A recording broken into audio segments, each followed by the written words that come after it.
नमस्कार दोस्तों, उम्मीद है आप लोग अच्छे से होंगे, आप लोगों की सेहत अच्छी होगी।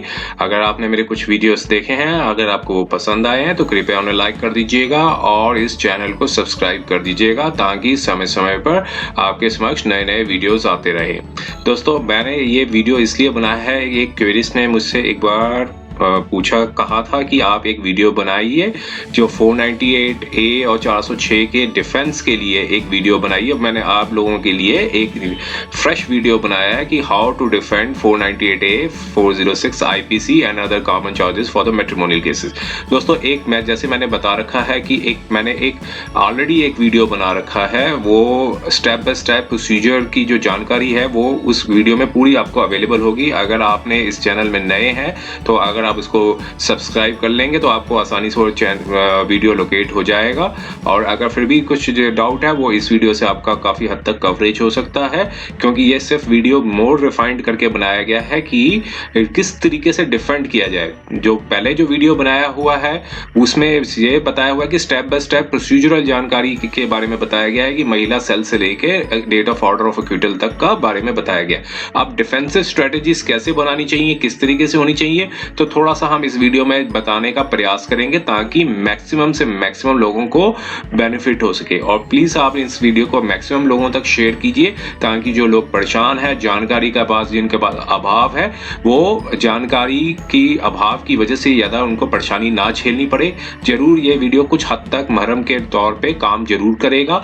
बेशक इसमें पूरी 100% ना आपको रिलीफ मिले, लेकिन जानकारी इससे में काफी वृद्धि होगी। तो देखिए दोस्तों, अब इस वीडियो में क्या है ये मैं बता रहा हूं कि किस तरीके से डिफेंड करना है 498 ए 406 आईपीसी के जो भी क्रिमिनल चार्जेस लगाए जाते हैं, खासकर जो मैट्रिमोनियल डिस्प्यूट होते हैं। हम देखिए शुरुआत हम करते हैं वहां से जहां से चार्जशीट पुलिस फाइल करती है। देखिए, जब पुलिस इन्वेस्टिगेशन कर लेती है और चार्जशीट फाइल कर देती है तो पुलिस का काम वहीं खत्म हो जाता है।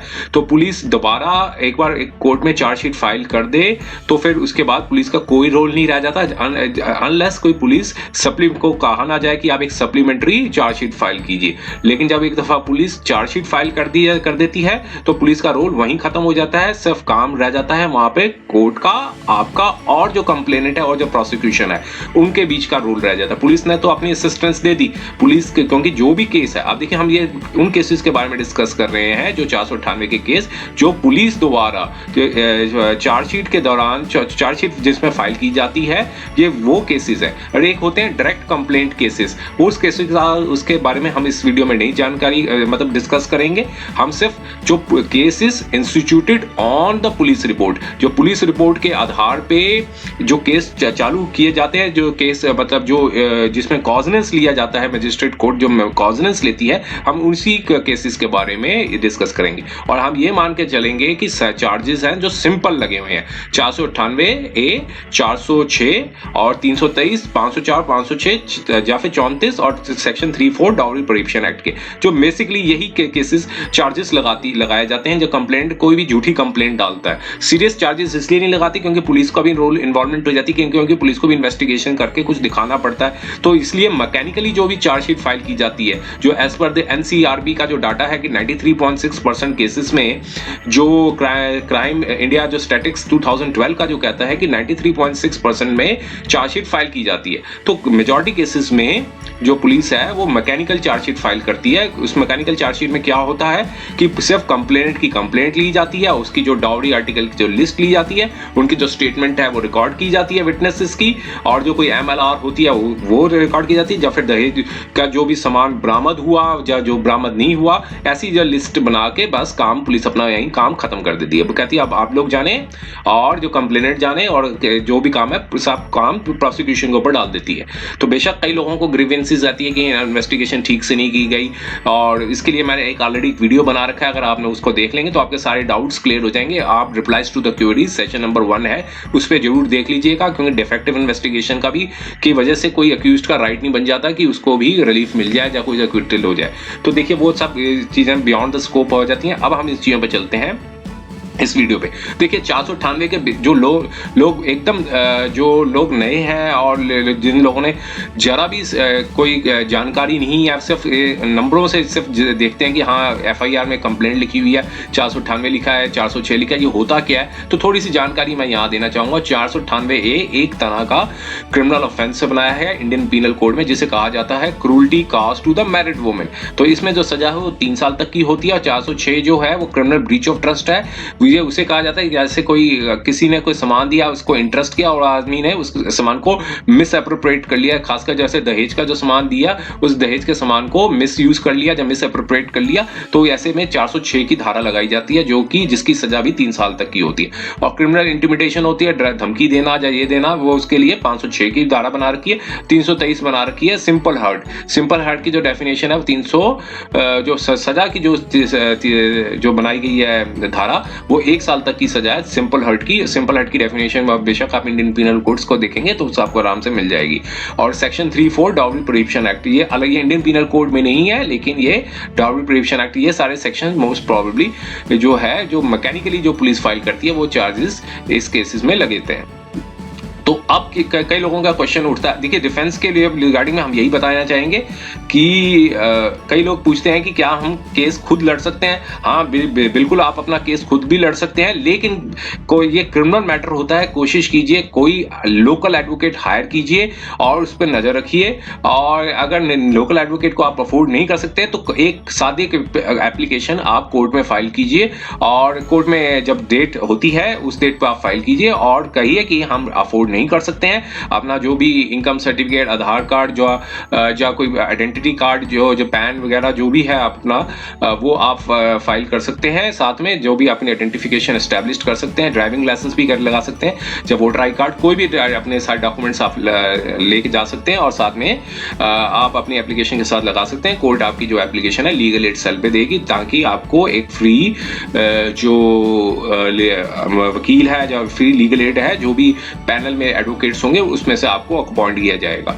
लेकिन कोशिश कीजिए, ये क्रिमिनल मैटर्स को, सिविल मैटर होते हैं वो बेशक आप इंडिविजुअल लड़ सकते हैं, मेंटेनेंस का केस बेशक आप इंडिविजुअल लड़ सकते हैं, डोमेस्टिक वायलेंस का केस है बेशक आप इंडिविजुअल लड़ सकते हैं, लेकिन क्रिमिनल मैटर्स में थोड़ा सा सावधानी कर रखना जरूरी है, क्योंकि कुछ भी एरर आपके अगेंस्ट जा सकती है। कोशिश कीजिए लोकल एडवोकेट ले लीजिए, अगर लोकल एडवोकेट नहीं मिलता तो लीगल एड सेल से, अगर आप अफोर्ड नहीं कर सकते तो लीगल एड सेल से एक आपको फ्री लीगल एड मिलेगी।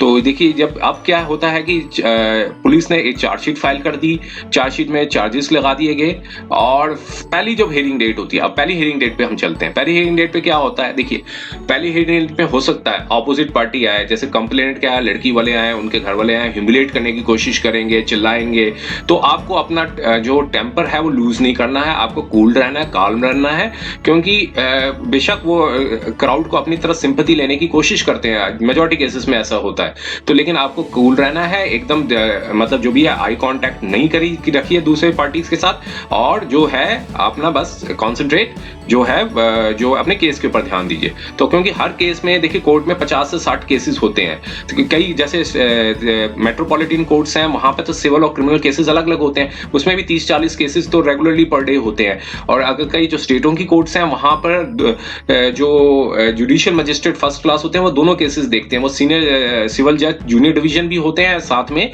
जो क्रिमिनल मैटर दोनों देखते हैं। तो कुल मिलाकर 60-70 केसेस, अगर 40-40 केस सिविल के हुए, 40 क्रिमिनल के हुए, तो 60-70 केसेस हो जाते हैं। तो इसमें किसी के पास इतना टाइम नहीं होता है कि आपका सिर्फ एक ही केस सुना जाएगा। तो पहला केस जो भी है बहुत जो ड्यूरेशन जो होती है हर केस की बहुत मतलब एक रीजनेबल होती है। अब ऐसी नहीं कि पूरा दिन 4-4 घंटे, पहली डेट पे ही आपको काफी देर तक मतलब जो है सुनाई होगी। जो भी कई नंबर वाइज कई जगह बुलाया जाता है, कई लोगों को आइटम नंबर से बुलाया जाता है कि आइटम नंबर 1, आइटम नंबर 2 ऐसे करके बुलाया जाता है। कईयों को सिर्फ जो कोर्ट मास्टर को, जो रीडर को बताएंगे तब वो आपको फाइल को पुटअप कर देते हैं बेंच के सामने, जो मेट्रोपॉलिटन मजिस्ट्रेट होंगे या जुडिशियल मजिस्ट्रेट के सामने रख देते हैं। फिर वो दोनों नाम लेकर बुलाया जाता है, दोनों पार्टीज को आना पड़ता है। तो केसेस का नाम होगा, जैसे आपका जो भी नाम है, जो प्राइम अक्यूज्ड होंगे वो बनेंगे स्टेट वर्सेस जो है। तो क्योंकि स्टेट क्या होगा, जिस स्टेट के अंदर केस डाला गया वो स्टेट प्रोसिक्यूशन मानी जाएगी, और जो अपोजिट पार्टी होगी, अक्यूज्ड होगी, वो उसको पहले नाम से बुलाया जाएगा। जैसे मान लीजिए आपका नाम एबीसी है तो ऐसे होगा स्टेट वर्सेस एबीसी, इस तरह से नाम से आपसे मतलब केस की जो टर्मिनोलॉजी ऐसी होगी। तो अगर ये सारे केसेस जो पुलिस मतलब cases instituted on the police report के बेसिस पे होते हैं। तो आपको मैं यही कहा कि धैर्य बनाकर रखना है, टेम्पर लूज नहीं करना है, नर्वस बिल्कुल नहीं होना है, क्योंकि कई बार कई लोग ऐसे भी होते हैं जिन्होंने कभी कोर्ट देखी नहीं होती है, कभी ना पुलिस स्टेशन देखा है ना। मेजॉरिटी लोग शरीफ होते हैं, खासकर जो लोगों को इन्वॉल्व किया जाता है, तो वो लोग आकर घबरा जाते हैं। तो देखिए, घबराहट से आप अपने आप को डैमेज करेंगे। जितना हो सके अपनी नर्वसनेस को कंट्रोल कीजिए, मेडिटेशन कीजिए, जो भी है अपने जो टेंशन को कंट्रोल कीजिए। और जब भी आप जाते हैं फर्स्ट टाइम पे, अपनी टेंशन को मतलब नर्वसनेस नहीं दिखानी है और टेंस बिल्कुल होने की जरूरत नहीं है। एक बात को ध्यान में रख लीजिए कि ये क्रिमिनल केस है। क्रिमिनल केस में सिर्फ सारा रोल जो होता है प्रोसिक्यूशन का होता है। प्रोसिक्यूशन को प्रूव करना है बियॉन्ड रीजनेबल डाउट। आप ये मत सोचिए कि आप एक गिल्टी हैं, आप एक इनोसेंट है, क्योंकि लॉ ऑफ क्रिमिनल ज्यूरिस्प्रूडेंस यही कहता है कि every person is presumed to be innocent till proven guilty by the court of law. तो जब तक वो कोई व्यक्ति जो है उसे कोर्ट साबित नहीं कर देती कि ये व्यक्ति गिल्टी है, तब तक आपको प्रिजम्पशन ऑफ जो इनोसेंस है वो आपके फेवर में होगी। तो ये सारा काम प्रोसिक्यूशन का है, मीन स्टेट का है, उसको प्रूव करना है। आपको प्रूव करने की कोई जरूरत नहीं है, आपको बस आना है, अटेंडेंस दिखाना है, मतलब आपको कूलनेस दिखानी है और कोऑपरेट करना है इन्वेस्टिगेशन में। और देखिए, अब दूसरा स्टेप ये है कि अगर देखिए पहली बार जब आप जाते हैं कोर्ट में, हो सकता है कि आपने पहले कोई एंटीसिपेटरी बेल ना ली हो, और अगर बेल नहीं लिया, जब हो सकता है कोर्ट आपको डायरेक्शंस दे कि आप अपने बेल बॉन्ड्स भरिए। तो आप अपने साथ अगर आपने लॉयर अपॉइंट किया हुआ तो वो तो लेके जाएंगे ही, आपके बेल बॉन्ड्स होंगे, तो बेल बॉन्ड्स अपने साथ रखिए। नहीं तो स्टेशनरी की शॉप से आपको बेल बॉन्ड मिल जाएंगे। बेल बॉन्ड्स को आप अपने पास रखिए, उसमें फोटो और जो भी आइडेंटिफिकेशन होती है वो लगानी पड़ती है। कई जगह जो भी अपना आईडी कार्ड वगैरह की जो फोटो कॉपीज है वो साथ पर्याप्त मात्रा में लेके जाइए। घर के जितने लोगों को अक्यूज्ड बनाया है तो पहली हियरिंग में वो जाना पड़ेगा आपको। और साथ में बेल बॉन्ड्स होते हैं, बेल बॉन्ड्स को भरना पड़ेगा। तो बेल बॉन्ड्स के जो एक फॉर्मेट होता है वो स्टेशनरी की शॉप्स होती हैं, जो भी कोर्ट जो प्रेमिसेस में होती हैं, वहीं से आप एक ले लीजिए, कुछ कॉपीज रख लीजिए, ताकि वो भरने को कहें उस बेल बॉन्ड्स को आप भर सके। और उनपे कॉलम होता है, इसमें मैंने एक बेल बॉन्ड्स का एक वीडियो भी बना रखा है, आप उसको देखेंगे तो आपको आसानी से पता चल जाएगा किस तरह से बेल बॉन्ड भरे जाते हैं। सॉरी, मैंने इसमें वीडियो नहीं बनाया, वो सर्टिफाइड कॉपीज का बनाया। मतलब अगर जरूरत होगी, अगर आपकी रिक्वायरमेंट होगी तो मैं जरूर बना दूंगा। तो इसलिए बेल बॉन्ड्स का एक फॉर्मेट होता है, एक स्टेशनरी की शॉप से मिल जाएगा फॉर्म्स, वो फॉर्म्स को आप भर सकते हैं। और साथ में एक श्योरिटी का भी कॉलम नीचे बना होता है। तो अगर देखिए साथ में कोर्ट हो सकता है आपको कहे 30,000 का बेल बॉन्ड भी भरिए, जो 20,000 का बेल बॉन्ड भरिए विद 1 और 2 श्योरिटीज के साथ। तो आप अपने साथ अगर कोशिश कीजिए अपने साथ श्योरिटी को है अपने साथ लेके चलिए, जो आपकी श्योरिटी दे सकता है। तो अपनी अगर आप किसी दूसरे शहर से में जा रहे हैं तो आप अपने शहर से भी आप श्योरिटी ला सकते हैं, लेकिन श्योरिटी के पास कुछ डॉक्यूमेंट्स होने जरूरी हैं जिससे वो साबित कर सकें कि मैं इसकी जो अक्यूज्ड हैं उनकी श्योरिटी दे रहा हूं। तो उनके पास कोई डॉक्यूमेंट होने चाहिए, कुछ कागज होने चाहिए, एफडीआर हो या कोई भी चीज हो, वो आप अपने साथ श्योरिटी के तौर पे दिखाने पड़ सकते हैं आपको, डिपॉजिट करनी पड़ेगी आपको श्योरिटी। अगर आपके पास देखिए कोई श्योरिटी अरेंज नहीं हो पाती है, कि मान लीजिए कोई व्यक्ति आपको श्योरिटी नहीं दे रहा है, खासकर आप दूसरे शहर में जा रहे हैं, तो आप एफडीआर या कैश से भी डिपॉजिट कर सकते हैं। कोर्ट के जो ट्रेजरर होते हैं, जो उनमें आपको या कोर्ट के अंदर ही डिपॉजिट कर सकते हैं। हर कोर्ट्स के अलग अलग होते हैं, रूल्स होते हैं, मतलब हर कोर्ट के अलग अलग प्रोसीजर्स बनाए होते हैं कन्वीनियंस के लिए। तो आप उनसे पूछ के अपना जो कैश भी होगा कैश भी डिपॉजिट कर सकते हैं। कोशिश कीजिए अगर एफडीआर ले ली जाती है तो एफडीआर भी दे सकते हैं। अब क्वेश्चन ऐसे होता है कि ना आप उस दिन कैश लाए ना आपके पास एफडीआर है, तब ऐसे केस में क्या करना चाहिए? तो कोर्ट से आपसे एक शॉर्ट एडजॉर्नमेंट ले सकते हैं, कोर्ट से थोड़ा टाइम मांगिए, पर्सनल बेल बॉन्ड जरूर भर दीजिए उस दिन, जिस दिन जब आप कोर्ट कहती है कि आप बेल बॉन्ड मतलब आप आपको रिलीज किया जा रहा है विद बेल बॉन्ड विद इतनी अमाउंट ऑफ श्योरिटी, तो कोर्ट से रिक्वेस्ट कीजिए कि मेरे पास अभी श्योरिटीज नहीं है, मैं नेक्स्ट डेट पे अपनी श्योरिटीज अरेंज कर दूंगा। कोर्ट आपको पर्सनल बेल बॉन्ड पे ले लेगी और आपको टाइम दे देगी कि आप इस तारीख को आके डेफिनेटली पॉजिटिव अश्योर कीजिए कोर्ट को कि मैं इस तारीख को आपको श्योरिटी दे दूंगा। तो अगर श्योरिटीज हो जाती है ये काम तो यहाँ तक ही रहेगा। फिर अब देखिए जब आपने बेल बॉन्ड भी भर दिया, श्योरिटीज भी अरेंज हो गई, तो फिर कोर्ट एक डायरेक्शन देगी, कोर्ट डायरेक्शन देगी कि पुलिस प्रोसिक्यूशन को कहेगी कि चार्जशीट की जो कॉपी है वो आपको सप्लाई कर दी जाए। तो ये सेक्शन 207 सीआरपीसी में चार्जशीट की जो कॉपी है वो अक्यूज्ड को अक्यूज और उनके फैमिली मेंबर्स को सप्लाई एक एक करके दे दी जाती है। अब देखिए उस जो 207 सीआरपीसी में जो चार्जशीट मतलब चार्जशीट की जो सप्लाई ऑफ डॉक्यूमेंट्स है उसको अच्छे से आप देख लीजिए, उसमें जरूर देख लीजिए कुछ मेन डॉक्यूमेंट जरूर देख लीजिए कि जैसे एफआईआर की कॉपी उसमें है कि नहीं है, लिस्ट ऑफ विटनेसेस जिन जिनको उन्होंने पुलिस ने गवाह बना रखा है उनकी लिस्ट सूची है कि नहीं है, डाउरी लिस्ट जो बनाई हुई है उन्होंने उसकी सूची है कि नहीं है, जो स्टेटमेंट ऑफ 161 सीआरपीसी है, जो गवाह के जो स्टेटमेंट रिकॉर्ड की है पुलिस ने उनकी कॉपी उसमें चार्जशीट में लगी है कि नहीं लगी है, अगर कोई मेडिकल करा के रखा है, मेडिकल लीगल रिपोर्ट बना रखी है उसकी कॉपी है कि नहीं है। तो जितने भी डॉक्यूमेंट्स हैं और एक इंडेक्स फॉर्मेट में अगर बना रखा है तो वो सारे डॉक्यूमेंट्स को आप क्रॉस चेक कीजिए ताकि जो भी कोई कमी हो at the time of receiving जब आप चार्जशीट कलेक्ट करते हैं तभी आप कोर्ट के समक्ष वो जानकारी को ला सकते हैं ताकि जो पुलिस होगी जहाँ प्रोसिक्यूशन होगा उसको डायरेक्शन दी जाए कि रिमेनिंग जो पार्ट है वो सप्लाई किया जा सके। मान लीजिए कुछ कमी रह जाती है तो अगर किसी डॉक्यूमेंट्स में, तो देखिए अब जहां तक तो आपका क्लियर हो गया होगा डिफेंस कैसे करना है। आप देखिए उसी डेट पे चाहे उस डेट पे कोशिश कीजिए नेक्स्ट डेट पे आप एक एप्लीकेशन 205 सीआरपीसी की जरूर फाइल कर दीजिए। 205 सीआरपीसी किसकी एप्लीकेशन क्या कहती है? 205 सीआरपीसी की एप्लीकेशन ये कहती है कि personal exemption for the elderly and siblings, मतलब जो पर्सनल एग्जाम्पशन जो हो ऑफ अपीयरेंस है उसके लिए बनाई गई है 205 सीआरपीसी की एप्लीकेशन। आप सादे कागज पर टाइप करवा के 2 पेज की या 1 पेज की से ज्यादा की लेंथी 2 पेज से ज्यादा की लेंथी एप्लीकेशन देने की जरूरत नहीं है। जैसे कोई सीनियर सिटीजन है उनका आईडी कार्ड की कॉपी लगा दीजिए और दिखा दीजिए कि सीनियर सिटीजन है, ये ट्रैवल नहीं कर सकते, या फिर कोई घर में या फिर कोई एलिमेंट के शिकार है, या किसी को कोई बीमारी के ग्रस्त है, या फिर दूसरे शहरों में रह रहे हैं सिबलिंग्स, तो उनकी आप पर्सनल एग्जाम्पशन जरूर फाइल कीजिए। वरना क्या होगा, पर्सनल एग्जाम्पशन नहीं फाइल करेंगे तो क्या होगा, आपको हर डेट ऑफ हियरिंग पे उनको भी साथ लाना पड़ेगा। और सारे घर के लोग, मान लीजिए अगर आप एक शहर में रह रहे हैं और केस दूसरे शहर में लगा तो वो सारे सब लोग आपके साथ सबको ट्रैवल करना पड़ेगा। और कोई भी व्यक्ति अगर मिस कर देता है हियरिंग में तो फिर आगे के कॉन्सिक्वेंसेस खराब होते हैं, खासकर जब वो आपके बेल बॉन्ड कैंसिल हो सकते हैं और श्योरिटी जब्त हो सकती है, या फिर उस पर प्लेंटी जब्त तो नहीं कहेंगे, नोटिस इशू हो सकते हैं श्योरिटी के ऊपर, और फिर उसके ऊपर फिर आपको दोबारा से फिर पर्सनल बेल बॉन्ड भरने पड़ेंगे। तो इसलिए कोशिश कीजिए कि पहली या दूसरी डेट ऑफ हियरिंग पे आप 205 सीआरपीसी की एप्लीकेशन जो घर के परिवार के जितने भी बड़े बुजुर्ग महिलाएं हैं, बड़े बुजुर्ग हैं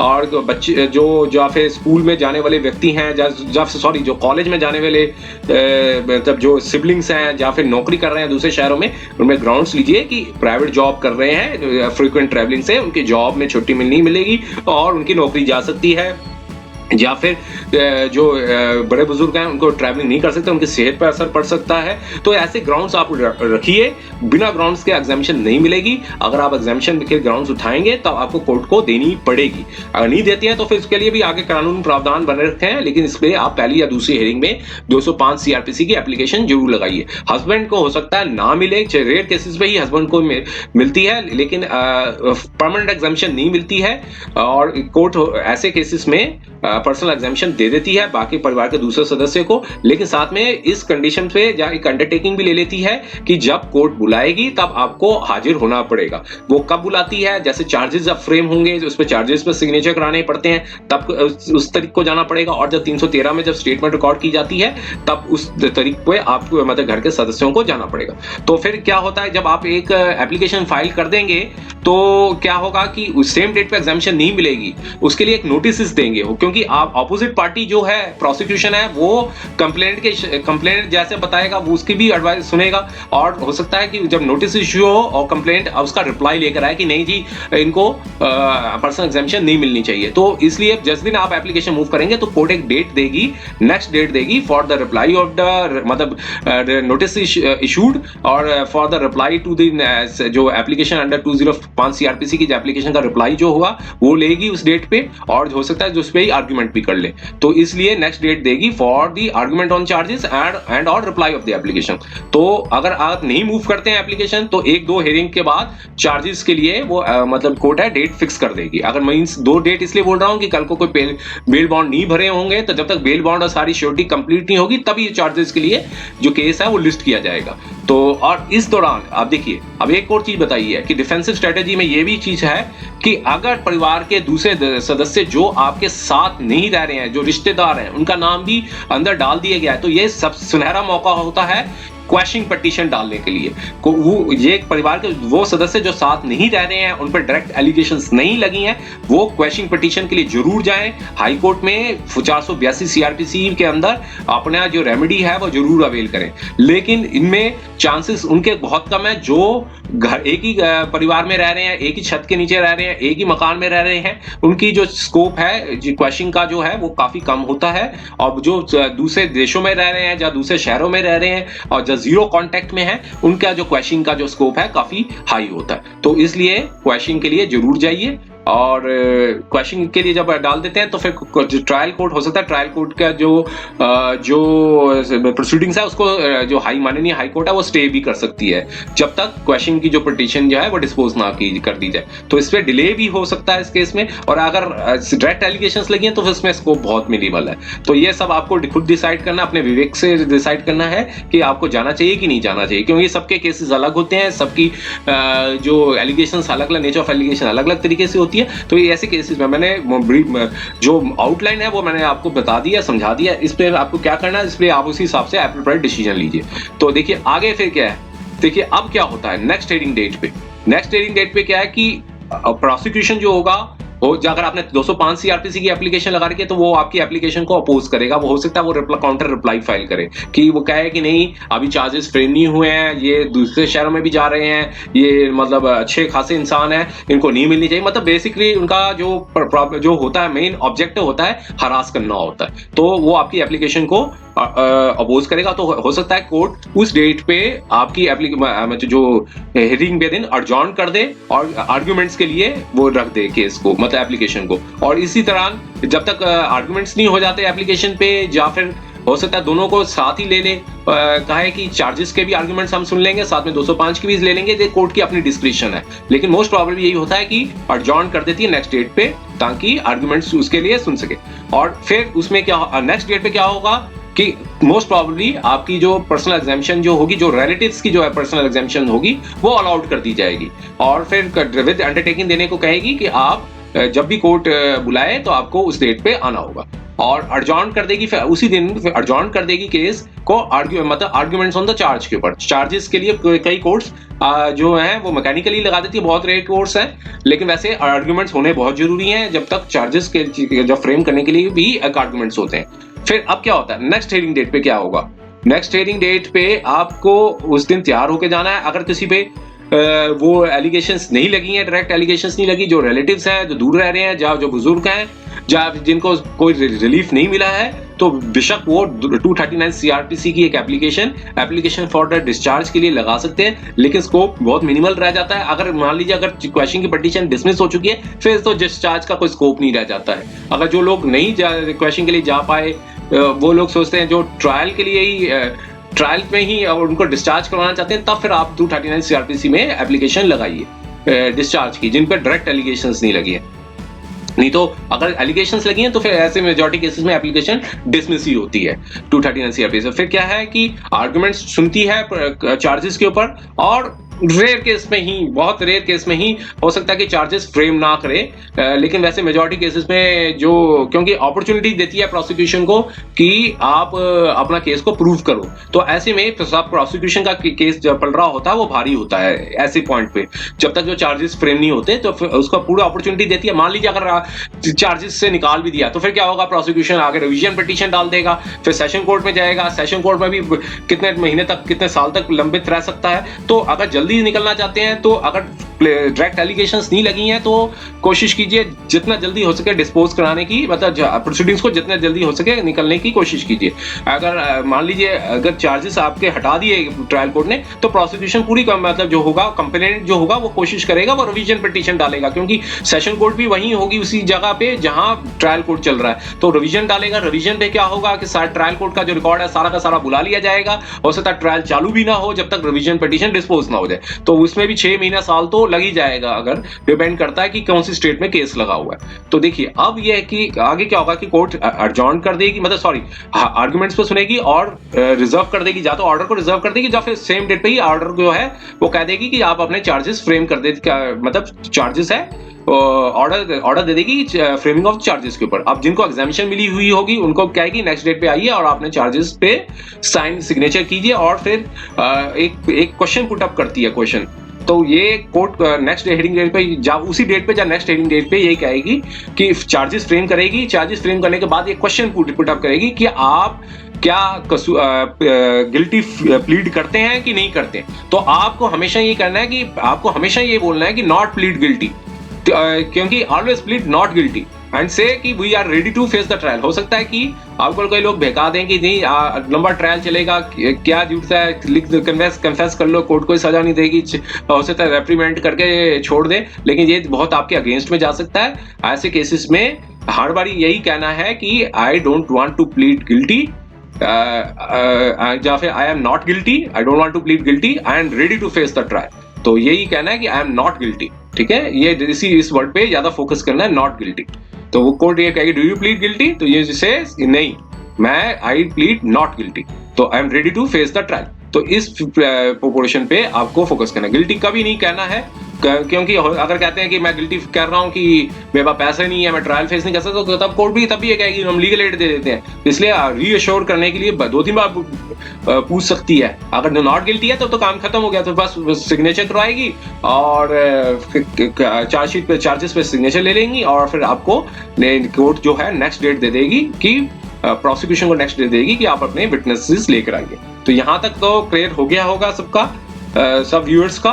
तो अब देखिए आगे क्या नेक्स्ट हेयरिंग डेट पे क्या होगा। नेक्स्ट हेयरिंग डेट पे जो हो सकता है कि डिले करने के चक्कर में जो लोग होते हैं कंप्लेनेंट हो, कई बार विटनेसेस आते नहीं है, तब फिर कोर्ट मतलब बेलेबल वारंट भी इशू कर सकती है, लेकिन विटनेसेस मोस्ट प्रोबेबली आ जाते हैं। तो क्योंकि ये सारे इंटरेस्टेड विटनेसेस होते हैं, वो ऐसे केसेस में इंडिपेंडेंट विटनेसेस बहुत कम होते हैं। तो सारे केसेस जो होते हैं वो सिर्फ जो इंटरेस्टेड विटनेसेस होते हैं, मतलब घर के सदस्य होंगे, जैसे कंप्लेनेंट हो गई, लड़की हो गई, लड़की का फादर हो गए और ब्रदर हो गए, मदर हो गई, ये सारे लोग ही आएंगे, और एक आधा कोई रिश्तेदार आ जाएगा, तो ये सारे लोग ही गवाही देने के लिए आएंगे।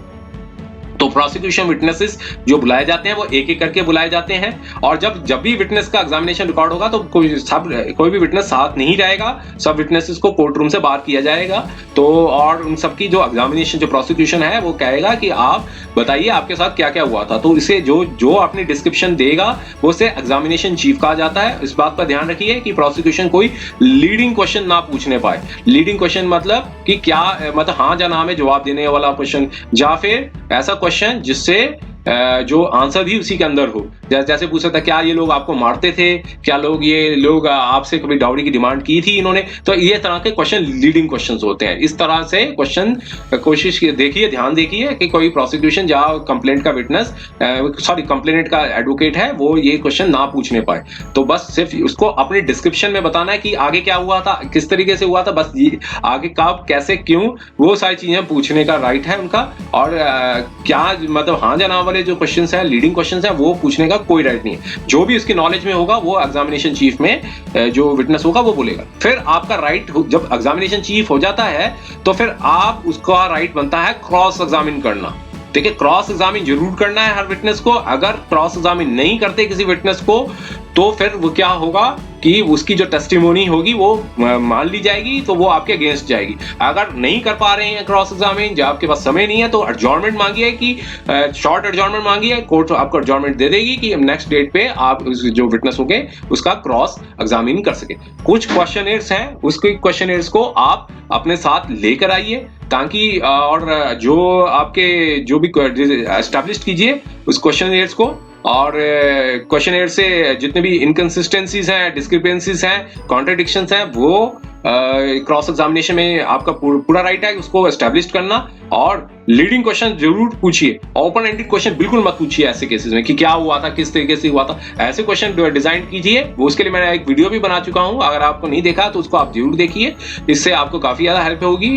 ये क्रॉस एग्जामिनेशन की क्या क्या किन बातों पर ध्यान रखना है, तो जिस तरह के क्रॉस एग्जामिनेशन जरूर करना है और उसकी जो टेस्टिमोनी है उसको डिमोलिश करना है और एक डाउट क्रिएट करना है जिससे लगे कि ये विटनेस है वो झूठ बोल रहा है और सिर्फ वैसे तो इंटरेस्टेड विटनेस ही होगा, उसका तो सारी कोई बातें जो होंगी वो मानने लायक नहीं होंगी, लेकिन उसकी क्रेडिबिलिटी को अगर आप अटैक करेंगे, उसकी क्रेडिबिलिटी के ऊपर आप अटैक करेंगे तो सारा जो फेवर डिसीजन है वो आपके फेवर में जाएगा। तो कोई ऐसे केसेस में कोई इंडिपेंडेंट विटनेस नहीं होते हैं और कई पड़ोसी या कोई आसपास के लोग बहुत रेयर केसेस में ही आते हैं, क्योंकि ये अब सब परिवार का ही मामला होता है, तो इसलिए कोई बाहर का इंडिपेंडेंट विटनेस नहीं आता। फिर उसके बाद क्या होता है, जब प्रोसिक्यूशन के सारे विटनेसेस कंप्लीट हो जाते हैं, एक कोशिश एक दिन में हो सकता है एक करे या दो करे, हो सकता है एक ही हो पाए, तो नेक्स्ट डेट पे वो बुलाया जाएगा। नेक्स्ट डेट पे जब तक उनके जब प्रोसिक्यूशन के सारे विटनेसेस जो होंगे वो उनके जब कंप्लीट हो जाएगा, तब फिर बुलाया जाता है इन्वेस्टिगेटिंग ऑफिसर साहब को। आईओ साहब आएंगे, पुलिस आएगी, उनका जो होगा उनका भी एविडेंस रिकॉर्ड होगा, पुलिस को कोई लेने देने नहीं, वो जो उसने इन्वेस्टिगेशन की होगी उससे संबंधित ही वो अपनी स्टेटमेंट है वो रिकॉर्ड करेंगे। और इसमें भी आपका भी राइट बनता है इसमें क्रॉस एग्जामिन करना। क्रॉस एग्जामिनेशन किस तरह की स्टेटमेंट है उसके हिसाब से आप उसको क्रॉस एग्जामिन कर सकते हैं। अब क्या होता है, देखिए आप प्रोसिक्यूशन के बाद तो कुछ भी नहीं बचा, अपने सारे एविडेंसेस रिकॉर्ड करवा लिए, पुलिस की स्टेटमेंट रिकॉर्ड करा ली। हो सकता है आपको हरास करने के लिए एक आधी एप्लीकेशन हो लगा दें कि 311 सीआरपीसी में लगा दें। हो सकता है जैसे कोई मेडिकल विटनेस है तो उसके लिए बुलाने के लिए एक एप्लीकेशन लगा दें कि चलो ठीक है, या फिर और कोई विटनेस है उसको बुलाने के लिए बुला दें कि ये विटनेस को हमने रिकॉल करना है या फिर इस विटनेस को बुलाना है। तो उस एप्लीकेशन को अगर आप अपोज भी करेंगे तब भी आपको राइट मतलब रिलीफ नहीं मिलेगा ऐसे केस में, क्योंकि प्रोसिक्यूशन को पूरी अपॉर्चुनिटी दी जाती है कि आप अपने केस को प्रूव करें। हो सकता है जिस डॉक्टर कोई मतलब उन्होंने कोई एमएलआर बना रखी है तो उसको प्रूव करने के लिए वो डॉक्टर को समन भेजें, जो मेडिकल ऑफिसर थे जिन्होंने हॉस्पिटल में थे, जिन्होंने जो डॉक्टर थे, जो भी स्पेशलिस्ट थे, जो भी थे, वो जिन्होंने एग्जामिन किया था उसकी जस्ट टेस्टिमोनी को रिकॉर्ड करने के लिए हो सकता है वो वहां पे बुलाए। तो इसमें एक दो हेयरिंग्स और खिंच जाती हैं इसमें। आप देखिए फिर आगे क्या है। अब क्या है, जब सारे एविडेंसेस क्लोज हो गए, मान लीजिए सब एविडेंसेस क्लोज हो गए, तब कोर्ट क्या करेगी, वो कोर्ट जो है वो एक स्टेटमेंट लिखे, एक ऑर्डर देगी, उसमें कहेगी कि आप कोई फर्दर कोई एविडेंस लाना चाहते हैं, अब नहीं लाना चाहते तो हो सकता है नेक्स्ट डेट दे दे, या फिर उसी डेट पे सारे एविडेंसेस जो प्रोसिक्यूशन एविडेंसेस है उसको क्लोज कर देगी। और फिर एक डेट फिक्स करेगी स्टेटमेंट ऑफ द अक्यूज्ड के लिए, कि स्टेटमेंट ऑफ जो अक्यूज्ड है 313 में जो स्टेटमेंट सीआरपीसी में जो स्टेटमेंट होती है उसको बुलाया जाता है, उसमें रिकॉर्ड की जाती है। तो अब नेक्स्ट डेट ऑफ हियरिंग में जिन लोगों को एग्जामिशन मिल रखी है उन पे भी उनको आना पड़ेगा उसमें, क्योंकि 313 में स्टेटमेंट रिकॉर्ड की जाती है, उसमें सिग्नेचर लिए जाते हैं। तो कोर्ट 4-5 जो है नॉर्मल जो क्वेश्चंस है, मैकेनिकल क्वेश्चंस होती है वो पुट अप करती है कि जैसे बताए पूछेंगे कि इस कंप्लेनेंट ने आपके ऊपर केस किया है, आप इसके बारे में क्या कहना चाहते हैं, जो गवाह जो आपके विरुद्ध लोग गवाही दे रहे हैं विटनेस, इसके बारे में आप क्या कहना चाहते हैं, आप कोई डिफेंस जो आप इसके बारे में कुछ केस के रिगार्डिंग में क्या कमेंट देना चाहते हैं। तो 4-5 क्वेश्चंस जो होते हैं वो पुट अप किए जाते हैं 313 में, आपको ब्रीफिंग जवाब देना है। और मतलब जो भी होगा, जो भी या तो टाइप वर्जन में रिकॉर्ड कर लेगी, या फिर कई कोर्ट्स में जो टाइपिंग की फैसिलिटी नहीं होती है वो हाथ से रिकॉर्ड कर लेते हैं, लिखवा लेते हैं। उसको अच्छे से ध्यान से चेक कर लीजिए कि कुछ ऐसा आपके अगेंस्ट ना लिखा जाए। तो जो भी आपका वर्जन होगा वो आप अपने कंप्लेंट में जो 313 में जो स्टेटमेंट होती है उसमें आप बता सकते हैं कि फंसाने के लिए बनाया है, षड्यंत्र के लिए बनाया है, या फिर मेरे साथ रह नहीं रही थी, मैंने कोई मारपीट नहीं की, ना मैंने कोई दहेज की मांग की। ये सब जो कॉमन चीजें हैं वो आप अपनी स्टेटमेंट में लिखवा सकते हैं, जो भी आपका वर्जन है। और आप कोशिश कीजिए साथ में कोई एक रिटन स्टेटमेंट भी फाइल करने का आपका राइट बनता है, क्योंकि सारा काम तो अभी तो प्रोसिक्यूशन ही करी जा रहा था, क्योंकि कंप्लेंट भी प्रोसिक्यूशन ने दी, 161 सीआरपीसी में भी प्रोसिक्यूशन ने किया, विटनेसेस जो भी थे वो भी रिकॉर्ड करवाए, इसमें मतलब जो भी एविडेंसेस थे वो भी उसने मतलब जो थे मतलब वो प्रोसिक्यूशन नहीं किए। तो आपका राइट बनता है 243 सीआरपीसी में अपनी जो एक है रिटन स्टेटमेंट, वो आप चाहें तो आप अपनी रिकॉर्ड करवा सकते हैं, मतलब सॉरी फाइल कर सकते हैं। तो इस रिटन स्टेटमेंट में आप जो है वो मतलब जो भी आपका डिटेल वर्जन होगा उसमें आप अपना डाल सकते हैं।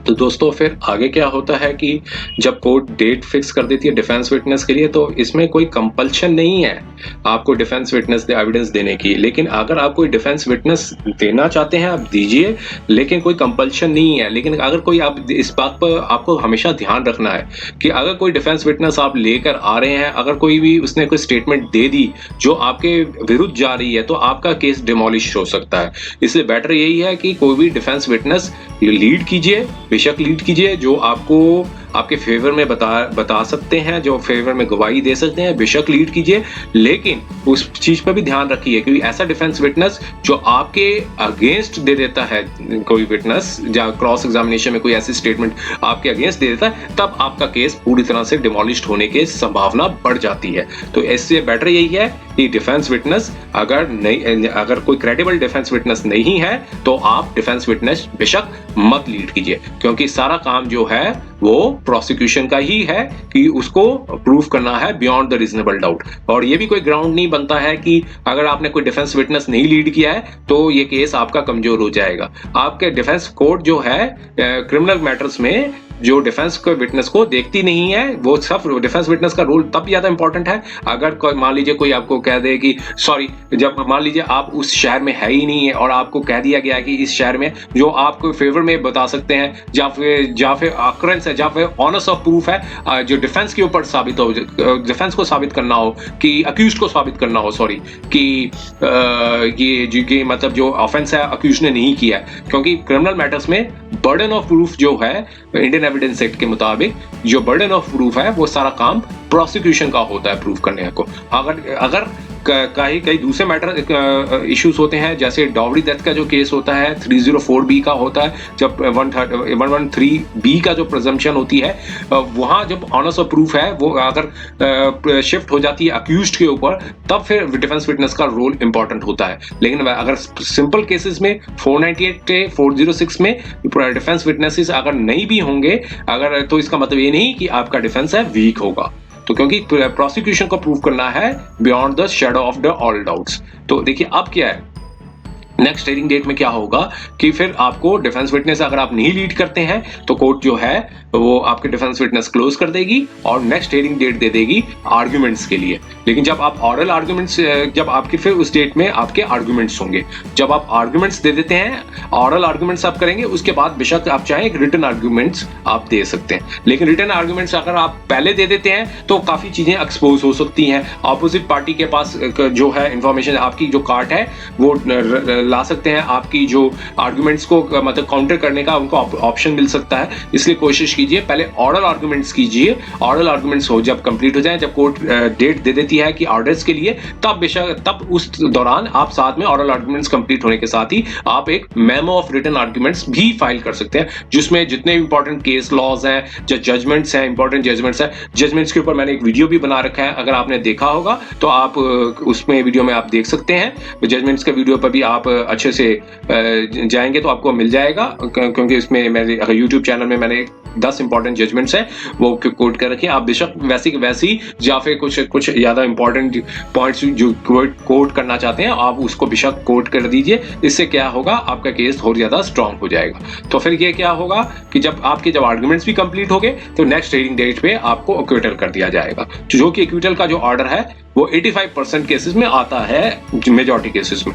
अगर एक्विटल हम पॉजिटिव लेके ही चलते हैं, अगर एक्विटल कर दिया जाता है तो फिर उसके बाद क्या होगा, आपको कोर्ट ही कहेगी कि आप फ्रेश बेल बॉन्ड्स भरिए 437A CRPC में। जो 437A CRPC में वो बेल बॉन्ड्स भरवाए जाएंगे, जिससे आपको एक तरह की अंडरटेकिंग होगी। तो कल को प्रोसिक्यूशन जो है वो अपील फाइल करता है, क्रिमिनल अपील जो फाइल करता है, उस अपील पे भी आपको जाना पड़ेगा, आपको अपनी अपीयरेंस देनी होगी। तो इस तरह के जो बेल बॉन्ड्स, कई कोर्ट्स हैं वो बेल बॉन्ड्स को एक्सटेंड कर देती है for the period of 6 months तक लिए, ताकि जो है मीनवाइल जो प्रोसिक्यूशन के बाद टाइम मिले, या फिर कंप्लेनेंट जो है 372 CRPC में कोई प्राइवेट अपील भी फाइल करना चाहे तो वो फाइल कर सकते हैं। लेकिन जब तक आप एक्विटल होंगे, एक्विटल के बाद जब तक अपील डिस्पोज नहीं हो जाती, तभी तक जो है अपील जो मतलब जो ऑर्डर है वो कंफर्म्ड माना जाएगा।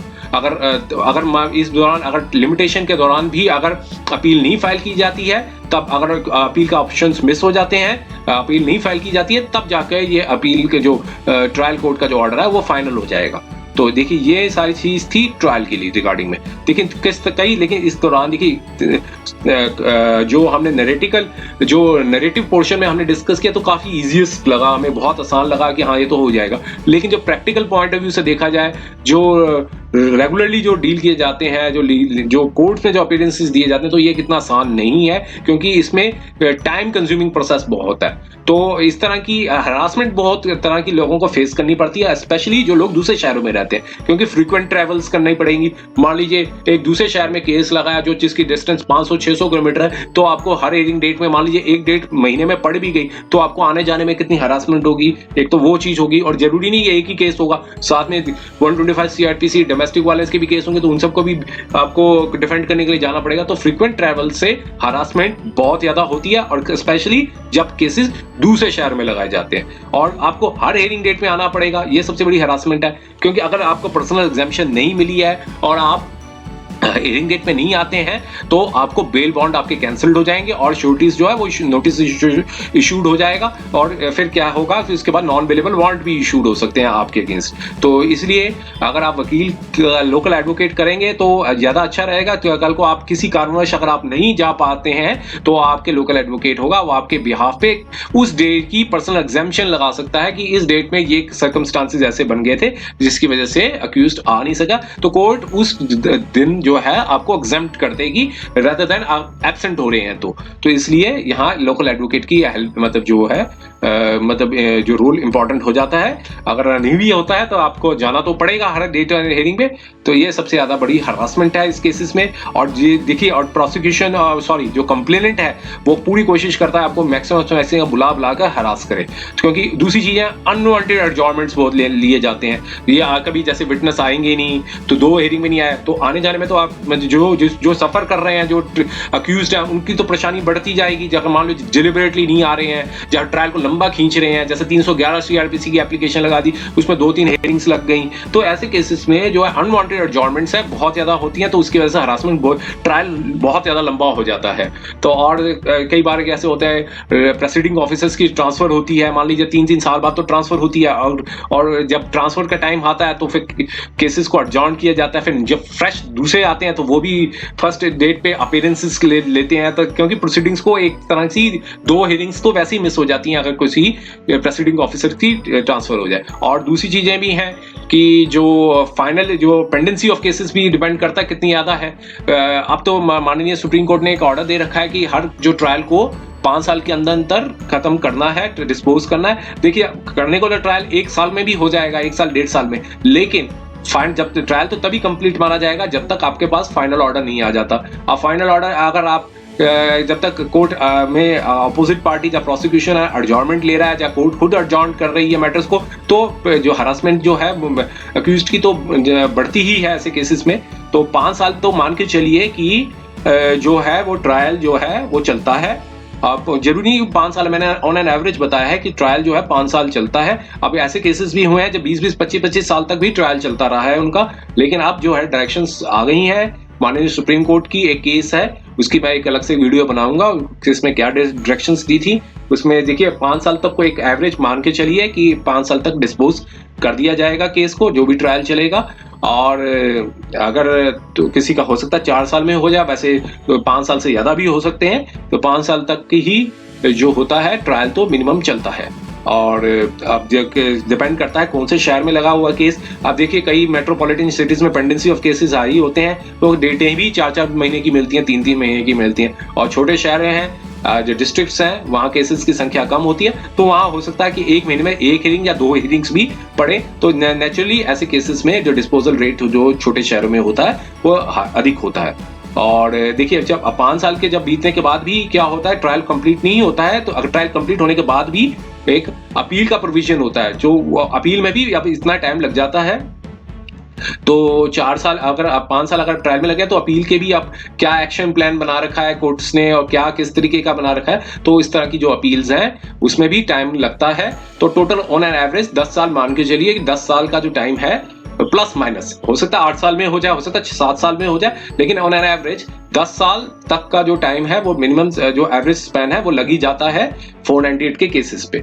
अब और डिपेंड करता है कौन से शहर में लगा, कौन सी स्टेट की ऑनरेबल हाई कोर्ट की जुरिस्डिक्शन के अंडर जो सबऑर्डिनेट कोर्ट्स आ रही हैं उस पर ऐसा मैटर करता है। तो हो सकता है 8 साल, 9 साल, 10 साल या फिर इससे ज्यादा भी समय लग सकता है ट्रायल में, मतलब अपील की डिस्पोजल पे।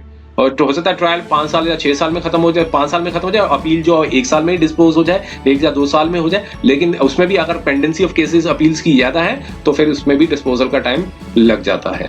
तो ये था कुछ डिफेंसिव पॉइंट ऑफ व्यू से जो वीडियो बनाया था।